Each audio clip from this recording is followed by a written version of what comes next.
법령의 개정으로 위치 정보를 이용하여 서비스를 제공하는 사업자들은 등록 및 신고가 끝이 아니라 매년 실태 조사를 받게 돼 있는데요. 뻔한 등록 절차나 신고 절차에 대한 부분은 이미 인터넷에 많이 나와 있기 때문에 상담을 하다 보면 가장 많이 듣는 질문, 바로 오늘의 이야기입니다.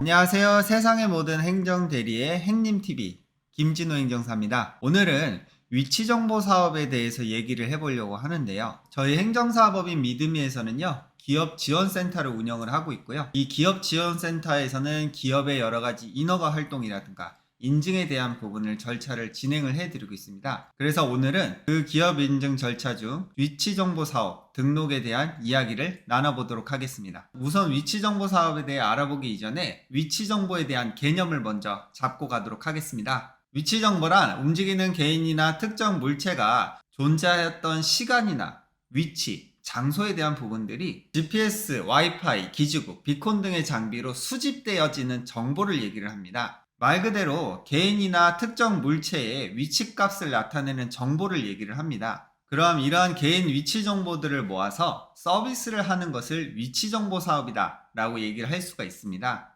그럼 현재 대한민국에서는 이러한 위치 정보를 이용을 하여 사업을 할 때 두 가지의 사업을 등록을 하게 되어 있는데요. 첫 번째로는 위치에 대한 정보값을 받아서 저장을 하는 위치정보 사업자입니다. 또 두 번째는 위치 정보에 대한 저장된 위치값을 이용하여 서비스를 제공을 하는 위치 기반 서비스 사업자인데요. 요즘 전동 킥보드를 공유를 하는 업체들이 많이 찾아볼 수 있습니다. 이러한 전동 킥보드 업체 같은 경우를 예를 들면은요, 전동 킥보드의 현재 위치를 알아야지만 사용자들에게 전동 킥보드의 위치를 알려줄 수 있기 때문에 전체적인 킥보드의 위치를 담기 위해서 위치 정보 사업을 등록을 해야 되는 것이고요. 그렇게 저장된 위치 정보 값을 소비자에게 제공을 하여 킥보드를 공유하는 서비스를 하기 위해서는 위치 기반 서비스 사업자를 신고를 해야 되는데요.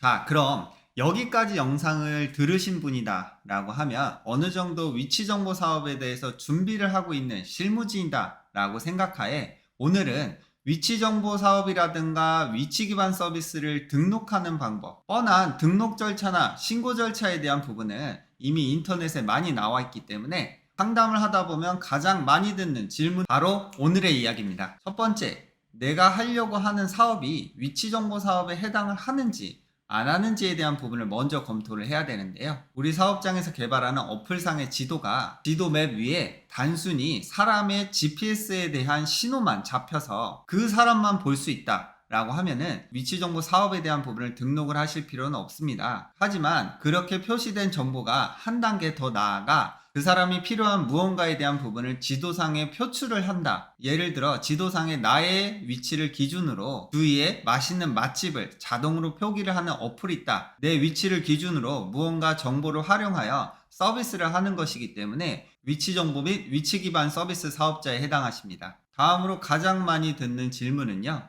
개인 위치 정보 사업자일 것인가, 사물 위치 정보 사업자일 것인가에 대한 부분입니다. 이것에 대한 부분을 구분을 짓는 것은 굉장히 간단한데요. 내가 현재 수집을 하고 있는 사물에 대한 위치 정보가 현재 소유 또는 사용하는 사람의 어느 일부분의 개인 정보와 결합하여 용이하게 그 사람의 특정 위치를 지정을 할 수 있다. 개인 위치 정보 사업에 해당을 하고요. 단순히 버스 운행 정보에 대한 부분을 기다리는 사람을 위해 몇 시 몇 분에 도착합니다. 서비스를 하시려고 하는 사업자분들은 단순히 사물 위치 정보에 해당하시고요. 그 버스에 대한 정보가 버스 기사는 누구이며 거기에 나의 친구가 타고 있고 나의 친구는 몇 분 있다가 도착을 합니다 라는 정보를 이용하여 사업을 하시려고 하시는 분은 당연히 개인 위치 정보 사업을 등록을 하셔야 됩니다. 다음은 위치 정보 견임 사업자인데요. 예를 들어 전동 킥보드 업체는 전체 킥보드의 위치를 수집을 하여 저장을 해놨다가 그것을 필요로 하는 사용자에게 킥보드의 위치를 보내고 그 킥보드를 사용하는 사용자의 위치값과 함께 킥보드가 움직이므로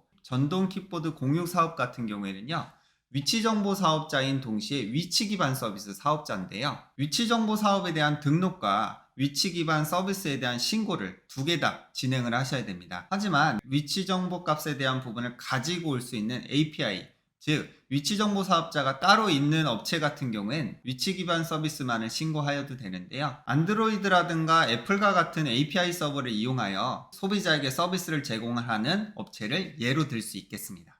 참! 안드로이드라든가 애플 앱을 이용하여 서비스를 제공하는 업체는 어플에 대한 부분을 하나만 소유하고 있지 않고 여러 가지 어플을 소유하고 있는 경우들이 많은데요. 그럼 각각의 어플에 대해서 위치 기반 서비스에 대한 신고를 해야 되는 것이냐? 그것은 아니고요.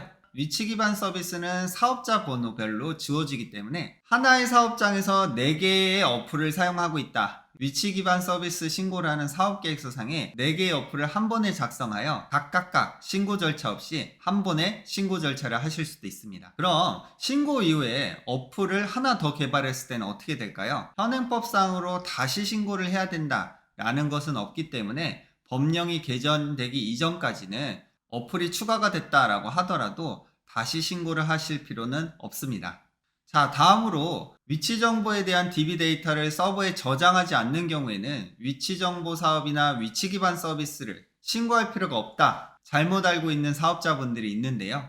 위치 정보 사업에 대한 등록과 위치 기반 서비스에 대한 신고는 위치 정보 값을 활용을 하여 서비스를 제공을 하는 것을 목적으로 하는 것이지 정보에 대한 저장 유무랑은 상관없기 때문에 설령 나의 사업이 위치 정보 DB 데이터를 서버에 저장하지 않는다 라고 하더라도 정보 사업자와 서비스 사업자를 등록하셔야 됩니다. 자, 여기까지 위치 정보 사업을 준비를 하시는 사업자분들이 가장 많이 묻는 질문에 대해서 영상으로 준비해 봤습니다. 그럼 현재 현행법상으로 위치 정보에 대한 부분은 어디까지를 얘기하는 걸까요? 정확한 나의 GPS 좌표를 얘기하는 것은 아니고요. 나의 위치가 어느 도시에 있다 혹은 내가 한국에 있다 라는 정보값을 활용을 한다.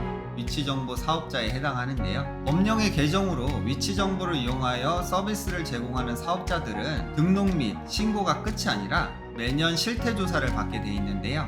더 이상 과거처럼 등록 및 신고로 끝나는 것이 아니라 매년 실태조사를 받음으로 인해서 이후에 관리 절차까지 중요하게 되어 있는데요. 다음 영상에는 위치정보 사업자들이 사업 운영에 있어서 조심해야 되는 점과 실태조사 전후에 대한 내용들을 영상으로 다뤄보겠습니다. 자, 그럼 오늘도 양질의 정보를 전달한 행님TV 구독과 좋아요